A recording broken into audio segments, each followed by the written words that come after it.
लक्ष्मी माँ। आप सभी का स्वागत है मेरे YouTube चैनल गोपाल दीवानी में।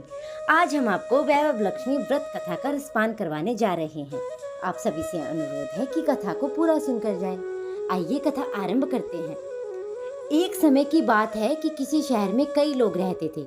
सभी एक अपने कामों में इतने व्यस्त रहते थे कि किसी को किसी से कोई भी मतलब नहीं था।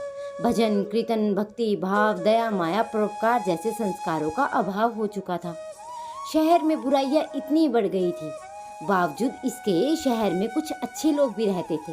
इनमें शीला नामक स्त्री जो धार्मिक, प्राकृतिक और संतोष स्वभाव वाली थी। उनका पति भी विवेक और सुशील था। शीला का पति कभी किसी की बुराई नहीं करता था। भगवान का भजन करने में अच्छी तरह दोनों समय व्यतीत कर रहे थे। शहर के लोग उनकी गृहस्थी की सराहना करते थे और देखते ही देखते समय बदल गया।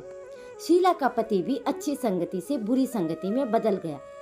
अब वह जल्द ही जल्द करोड़पति बनने के ख्वाब देखने लगा और इसीलिए वह गलत रास्ते पर चल पड़ा। फलस्वरूप उसकी हालत भिखारी जैसी हो गई।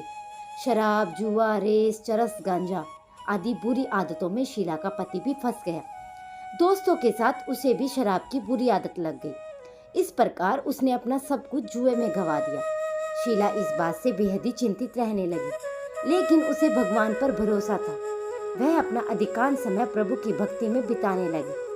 अचानक एक दिन दोपहर को उसके द्वार पर किसी ने दस्तक दी और शीला ने जब द्वार खोला तो देखा कि द्वार पर एक माँ जी खड़ी थी और उसके चेहरे पर अलौकिक तेज दिखाई दे रहा था और उनकी आंखों में मानो अमृत बह रहा था और उनका भव्य चेहरा करुणा और प्यार से छलक रहा था। और देखते ही देखते शीला के मन में काफी शांति महसूस हुई। उसका रोम रोम आनंदमय हो उठा। शीला उस माँ जी को आदर के साथ अंदर ले गई और अब घर में बिठाने के लिए कुछ भी नहीं था। शीला ने एक फटी हुई चादर पर माँ जी को बिठाया और माँ जी बोली कि क्यों शीला, मुझे पहचाना नहीं? हर शुक्रवार को लक्ष्मी जी के मंदिर में भजन कीर्तन के समय मैं भी वहाँ आती थी और इसके बावजूद भी शीला कुछ समझ नहीं पा रही थी। फिर माँ जी बोली कि बहुत दिनों तक तुम मंदिर नहीं आई, इसीलिए मैं तुम्हें देखने चली आई। माँ जी के प्रेम भरे शब्दों से शीला का हृदय पिघल गया और उसकी आंखों में आंसू आ गए और वह बिलक बिलक कर रोने लगी। तब माँ जी ने कहा कि बेटी, सुख और दुख तो धूप के जैसे होते हैं। धैर्य रखो बेटी, मुझे तेरी सारी परेशानी बता। और सुख की आस में उसने माँ जी को अपनी सारी कहानी कह सुनाई।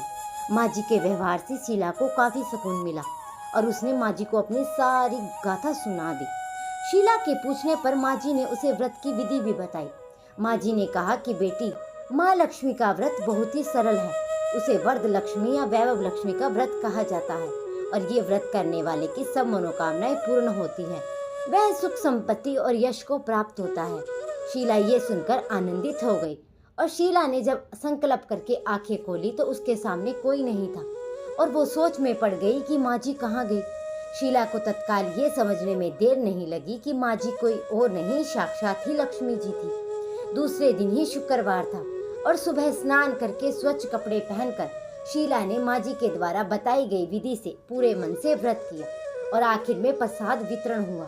ये प्रसाद पहले अपने पति को खिलाया और प्रसाद खाते ही पति के स्वभाव में फर्क पड़ गया। उस दिन उसने शीला को नहीं मारा और सताया भी नहीं। शीला को बहुत आनंद हुआ और उसके मन में वैभव लक्ष्मी व्रत के लिए श्रद्धा बढ़ गई। शीला ने पूर्ण श्रद्धा भक्ति से 21 शुक्रवार तक वैभव लक्ष्मी का व्रत किया और 21वें शुक्रवार को माँ जी के कहे मुताबिक उद्यापन कर 7 स्त्रियों को वैभव लक्ष्मी व्रत की 7 पुस्तकें उपहार में दी। फिर माँ जी के धन लक्ष्मी स्वरूप की छवि को वंदन करके ही मन प्रार्थना करने लगी कि हे माँ धन लक्ष्मी, मैंने आपका वैभव लक्ष्मी व्रत पूरा करने की जो मन्नत मांगी थी वह व्रत आज मैंने पूर्ण किया है। हे माँ, मेरी हर विपत्ति को दूर करो, हमारा सबका कल्याण करो और जिसके संतान न हो उसे संतान देना, सौभाग्य स्त्री का सौभाग्य अखंड रखना, कुंवारी लड़की को मनभावन पति देना और जो आपका ये चमत्कारी वैभव लक्ष्मी व्रत करे उसकी सब विपत्ति को दूर करना, सभी को सुखी करना। हे माँ, आपकी महिमा अपार है। ऐसा बोलकर धन लक्ष्मी स्वरूप की छवि को प्रणाम किया और व्रत के प्रभाव से शीला का पति अच्छा पति बन गया और कड़ी मेहनत करके व्यवसाय करने लगा और उसने तुरंत ही शीला के रखे हुए गिरवी गहने भी छुड़वा दिए। घर में धन की वृद्धि हुई और घर में पहले के जैसी सुख और शांति छा गई। वैभव लक्ष्मी व्रत का प्रभाव देखकर मोहल्ले की दूसरी स्त्रियां भी विधि पूर्वक वैभव लक्ष्मी व्रत करने लगी। तो ये थी वैभव लक्ष्मी व्रत की कथा। अब अगली कथा का रसपान आप अगली वीडियो में करेंगे। अगर आप सभी को कथा पसंद आई हो तो मेरे चैनल को सब्सक्राइब करें, वीडियो को लाइक करें और वीडियो को शेयर करना ना भूलें।